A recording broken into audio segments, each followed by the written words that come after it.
Hello friends, welcome to my channel. అందరూ ఎలా ఉన్నారండి? అందరూ బాగున్నారు కదా? అందరికీ ఎంతో ఉపయోగపడే మీ ఇంట్లోని పనులను సింపుల్గా చేసుకొని మన టైంతో పాటు మనీని సేవ్ చేసుకొని పనికిరాని వస్తువులను ఎలా యూజ్ చేసుకోవడానికి చాలా మంచి కొత్త టిప్స్ని అయితే ఈ వీడియోలో షేర్ చేయబోతున్నాను.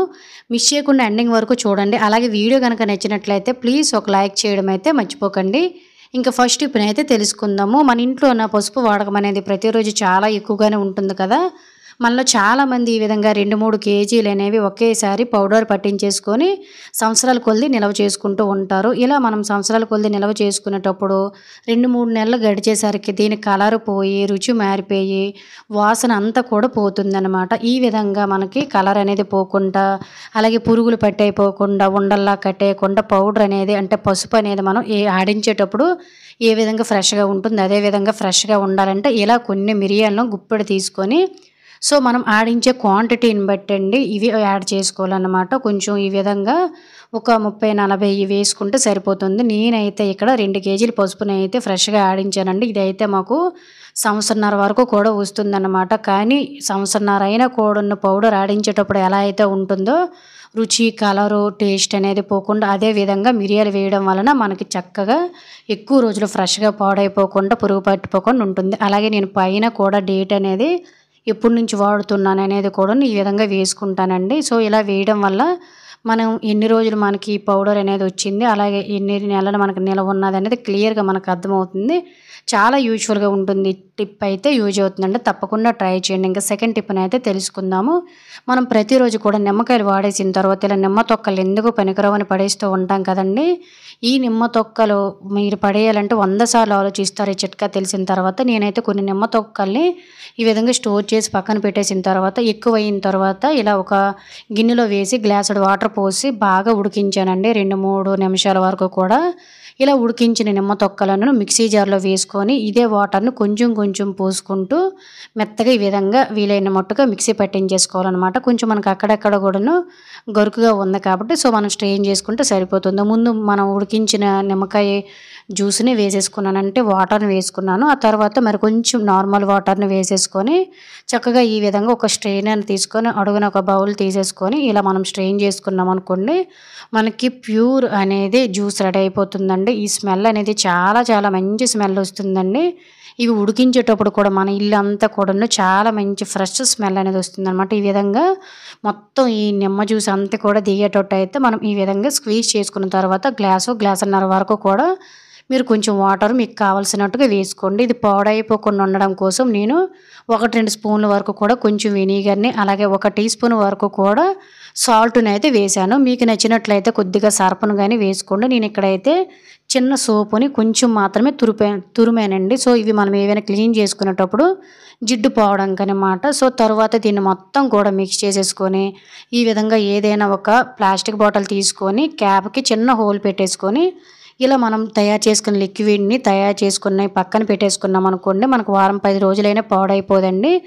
దీన్ని మనము ఇల్లు క్లీన్ చేసుకోవడానికి లేదంటే బాత్రూమ్ క్లీన్ చేసుకోవడానికి ముఖ్యంగా మనకి ఇంట్లోని గిన్నెలు అనేవి చాలా ఎక్కువగా ఉంటాయి. ఎక్కువ క్లీన్ చేస్తూ ఉంటాం కాబట్టి జిడ్లు పోవాలన్నా, నీచు స్మెల్, పసుపు మరకలు లాంటివి, బ్యాక్టీరియా లాంటివి పోవాలన్నా కూడా ఇది చాలా బాగా యూజ్ అవుతుందండి. వీడియోలో మీరైతే క్లియర్గా చూస్తున్నారు కదా. దీనివల్ల మన టైం, మనీ సేవ్ అవుతుంది. గిన్నెలు చాలా నీట్గా ఉంటాయి.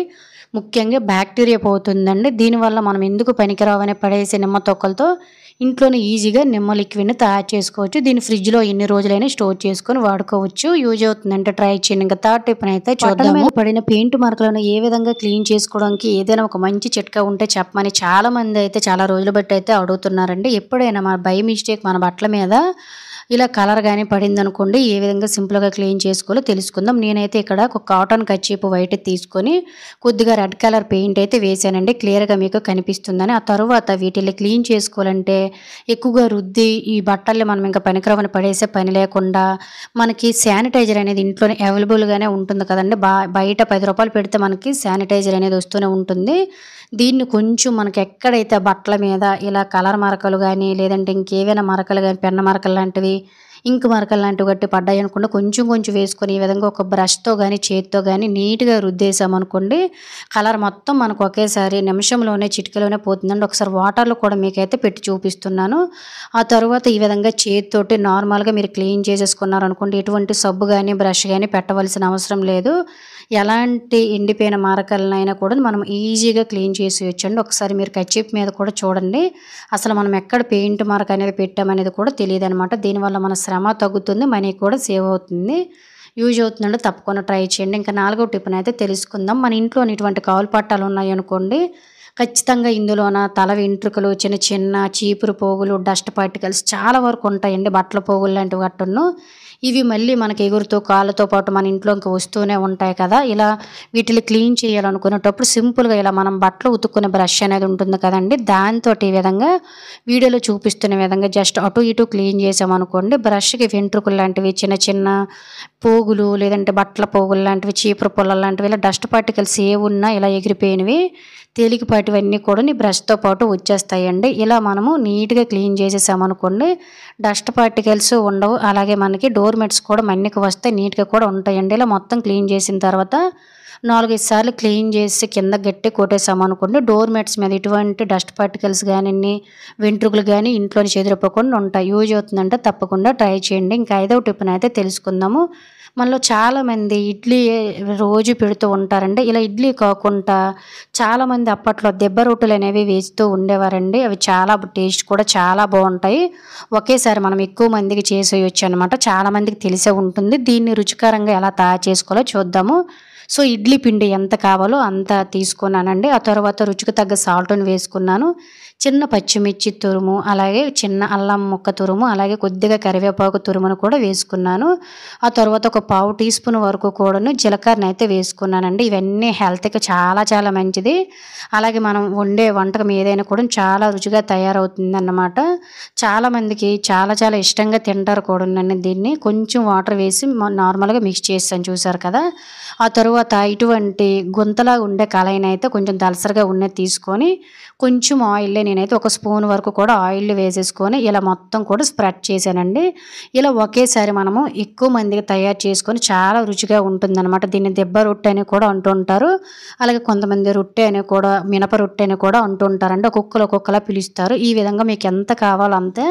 నేను ఒక్కదాన్నే వేసుకుంటున్నాను కాబట్టి తక్కువ మాత్రమే వేసానండి. మీరు ఇంకా ఎక్కువ మంది తినాలనుకునేటప్పుడు కొంచెం 2-3 గరిటెలు ఎక్కువ వేసారనుకోండి చాలా బాగా మనకి రొట్టె అనేది వస్తుందన్నమాట. సో తరువాత లో ఫ్లేమ్లోనే మనమైతే 5-6 నిమిషాలు కుక్ చేసుకొని ఆ తర్వాత రిటర్న్ తిప్పేసుకోవాలండి. ఇటువైపు ఎలా అయితే మనం కాల్చామో అదేవిధంగా రెండో వైపును కూడా మరొక 2 నిమిషాలు కాల్చేసుకొని చక్కగా తీసేసుకున్నాం అనుకోండి మనకి రొట్టె అనేది రెడీ అయిపోతుందండి. సో దీన్ని మినప రొట్టె, దెబ్బ రొట్టె అని ఇలా రకరకాలుగా పిలుస్తూ ఉంటారు. మీరు ఒక్కలైనా ఇలా డైరెక్ట్గా తినేయచ్చు. చిన్న చిన్న పీసెస్గా కట్ చేసుకొని కొంచెం కొబ్బరి చట్నీలో కానీ పల్లీల చట్నీ కానీ సర్వ్ చేసుకున్నామంటే చిన్నపిల్లల దగ్గర నుంచి పెద్దవారు అందరూ కూడా ఇష్టపడి చాలా ఇష్టంగా తింటారండి. హెల్త్కి కూడా చాలా మంచిది. యూజ్ అవుతుందంటే ఎప్పుడైనా ఒకసారి ట్రై చేసి చూడండి. ఇంకా 6వ టిప్ని అయితే తెలుసుకుందాము. ప్రతిరోజు మనం ఇల్లు తుడిచే చీపురు అనేది అరిగిపోతూ ఉంటుంది కదండి. అలా అరిగిపోయేటప్పుడు కొత్త చీపురు కొనుక్కు తెచ్చుకుంటూ ఉంటాము. ఇలా కొత్త చీపురు మీద మనకి చాలా పువ్వు అంటే పొట్టు ఎక్కువ ఉంటుంది కదండి. దీన్ని క్లీన్ చేయాలంటే చాలా ఇబ్బంది పడుతూ చాలామంది దువ్వెనతో ఈ విధంగా దువ్వుతూ ఉంటారండి. పుల్లలు అనేవి విరిగిపోతూ ఉంటాయి. అలాగని పొట్టు కూడా తొందరగా పోదు.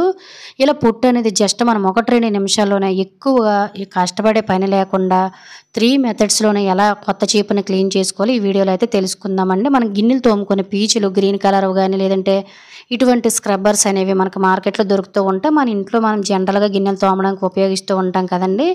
ఆ పీచుని ఈ విధంగా తీసేసుకొని వీడియోలో చూపిస్తున్న విధంగా చీపుని విడదీసుకొని లోన వైపు నుంచి ఈ విధంగా మనం క్లీన్ చేసుకోవాల్సి ఉంటుంది. పొట్టు అనేది చూసారు కదండి ఎంత సింపుల్గా వచ్చేస్తుందో. అలాగే ఫ్రెండ్స్ ఇంకొక చిన్న రిక్వెస్ట్ అండి, ఈ వీడియో కనుక మీకు నచ్చినట్లయితే ప్లీజ్ ఒక లైక్ చేసి ఇటువంటి యూజ్ఫుల్ టిప్స్ని మీ ఫ్రెండ్స్ అండ్ ఫ్యామిలీకి షేర్ చేయండి.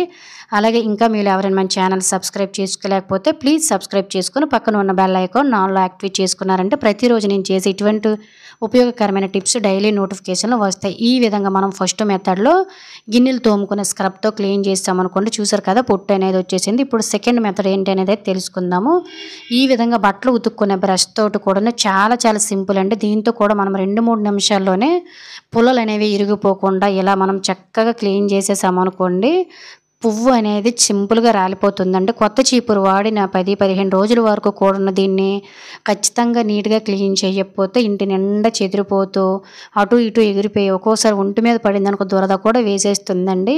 ఇలా మనము చీపురు అనేది క్లీన్ చేయడానికి ఎక్కువ ఇబ్బంది పడకుండా, ఇటువంటి ప్రాబ్లమ్ ఫేస్ చేయకుండా సింపుల్‌గా ఇలా మీకు నచ్చిన 3 మెథడ్స్‌లో మనము జస్ట్ 5 మినిట్స్‌లోనే కొత్త చీపురుని నీట్‌గా క్లీన్ చేసేయొచ్చు.